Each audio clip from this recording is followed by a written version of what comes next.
ఈ పని నువ్వే చేసావని దేవబావ అనలేదు కదా నీలాంబరి. ఎవరో చేసుంటారంటే ఇంకెవరి మీద అయిన కోపం ఉంది? నా మీద లేకపోతే భవానాంటి మీద? నన్ను ఇన్వాల్వ్ చేయకమ్మా. గుళ్ళో కళ్యాణం చేశాక కాపురం చేయాల్సింది మీరు. పెద్దబాబు, జరిగిన దానికి నీలాంబర్ని ఎందుకు అనుమానిస్తున్నా? పార్వతి అలా చేయదన్నానమ్మా. అవునమ్మ గారు, నా పానం పోయినా గుడిలో కళ్యాణం మటుకు జరగాలని కోరుకున్న దాన్ని గిట్ట సేత్తన్నా. అంటే ఏంటి? నువ్వు ఒక్కదానివే ప్రాణత్యాగం చేసేదాన్వా? మేమంతా తీసిపోయావా? నాకొకరి గురించి అనవసరం. కీడు తలపెట్టే వాళ్ళు గుడిలో పూజ కూడా జరిపించకూడదని చూస్తున్నారు. పెద్దబాబు గారు కూడా ఆ మాటే అన్నారు. ఎవరే కీడు తలపెట్టేది?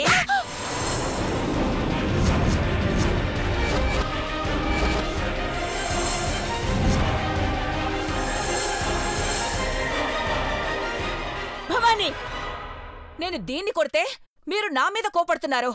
కానీ ఇది చేసే పనులకి మీరేం ఫీల్ అవరా అక్క?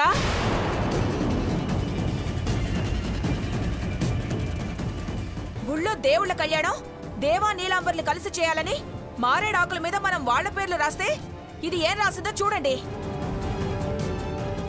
పార్వతి అని రాసింది.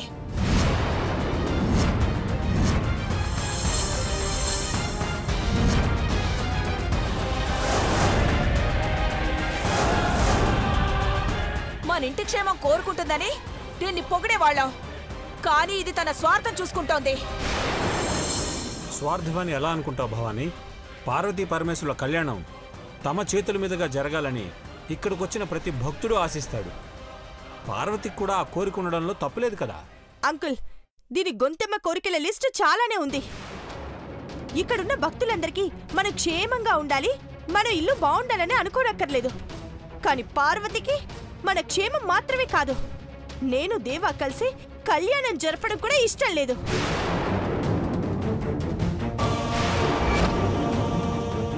అందుకే మా పేర్లు రాయలేదు, దాని పేరు మాత్రమే రాసుకుంది. తప్పైతే కాదు కదా, అదృష్టం ఎవరిని వరిస్తుందో. దేవుడు వరమివ్వదలిచినా మన యోగక్షేమాలే కోరుకుంటాను అనే పార్వతి ఇలా ఎందుకు చేస్తుంది పెద్దబాబు? తప్పని చెప్పట్లేదు, మార్పు ఏంటని అడుగుతున్నాను అంతే. దేవుళ్ళ కళ్యాణం జరగాలని నాను ఇడికొచ్చానమ్మగారు. అది కూడా నువ్వే జరిపించడానికి వచ్చానని చెప్పవే. నిన్ను మా ఇంటి మనిషి అనుకున్నాను పార్వతి.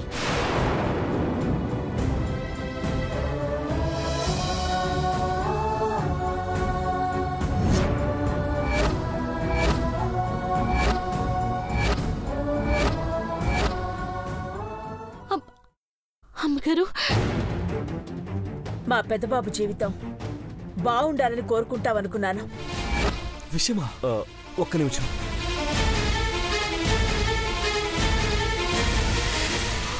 పార్వతి, లే పార్వతి, లే పార్వతి, పార్వతి, లే పార్వతి. సిద్ధాంత్ గారు,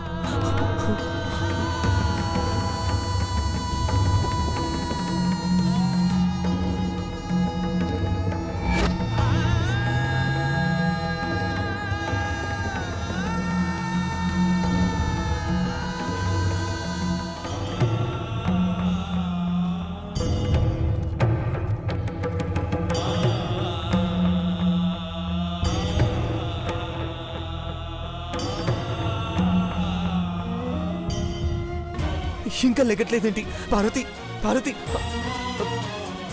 సిద్ధాంత్ గారు, పార్వతి వేలికి దారం చుట్టుంది, రక్తం గడ్డకట్టినట్టుంది చూడండి. పసర పోసంగా దేవేంద్ర, విషానికి విరుగుడది. ఇక ఈ దారం తీసే.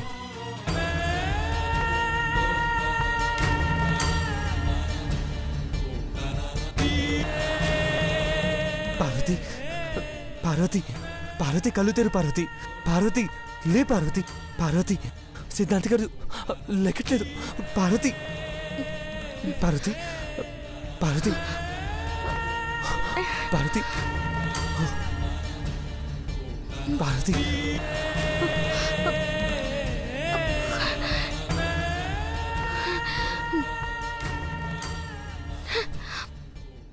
పెద్దబాబు గారు, సిద్ధాంతి గారు,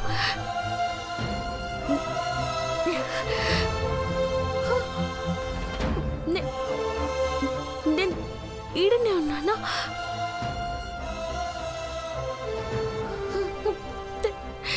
తేనె తీసుకురాలేకపోయాను పెద్దబాబు గారు.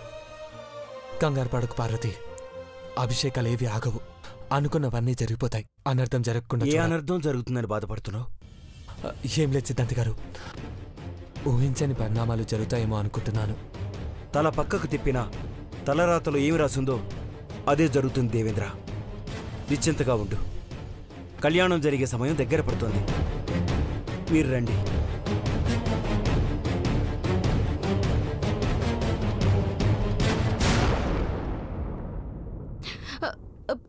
ఏమైంది పెద్దబాబు గారు? ఆ రాక్షసి అబద్ధాలాడి అమ్మ వాళ్ళని నమ్మించింది. దాంతో కలిసి కళ్యాణం జరిగేలా ఎత్తువేసింది. అదే జరిగిందంటే మనకు అన్యాయం జరుగుతుంది. ఆ నీలాంబర్తో కలిసి కళ్యాణం చేస్తే మన పెళ్ళి ఒక జ్ఞాపకంగానే ఉండిపోతుంది పెద్దబాబు గారు. అలా జరగనివ్వను. జరిగితే అది నీలాంబరి దహన సంస్కారాలై ఉండాలి. రా పార్వతి, రా.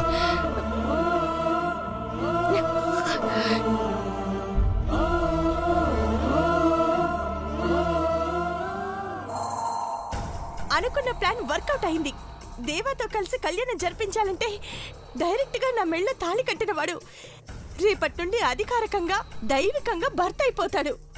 ఇక కాదు కూడదు అనడానికి వీలే లేదు. అంత ఎగ్జైట్ అవ్వకు నీలమ్మా, ఇంకా కళ్యాణ ఘట్టం పూర్తవలేదు. ముహూర్తం మొదలైంది. పార్వతి కూడా లేకుండా పోయింది. దేవుడు కూడా మనకే ఫేవర్ చేస్తున్నాడు. ఇక అడ్డుకునేది ఎవరు ఆంటీ? ఎవరూ లేరంటావా?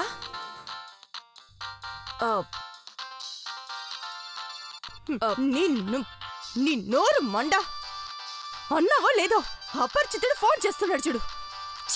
ఆగాగు, కట్ చేస్తే అఖిలకు ఫోన్ చేస్తాడు. లిఫ్ట్ చేసి మాట్లాడు. ఏమంటాడు? హలో.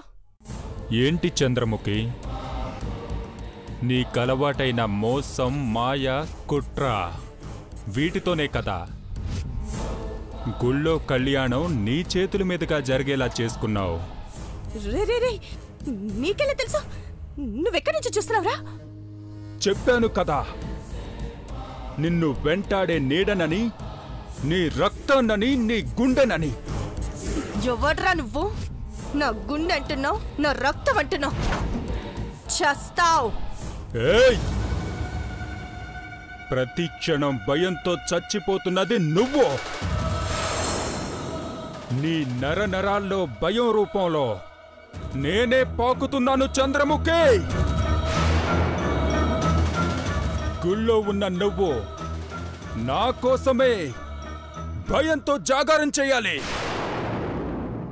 భక్తితో కాదో. అసలు నీకు ఏం కావాలరా? ఇస్తావా? ఇస్తాను. చంద్రముఖినని నీలాంబరి స్థానానికి వచ్చావు కదా, చచ్చిపోయిన ఆ చంద్రముఖి ఆస్తులన్నీ నాకు రాసిస్తావా? Shut up! Shut up! Shut up! ఏం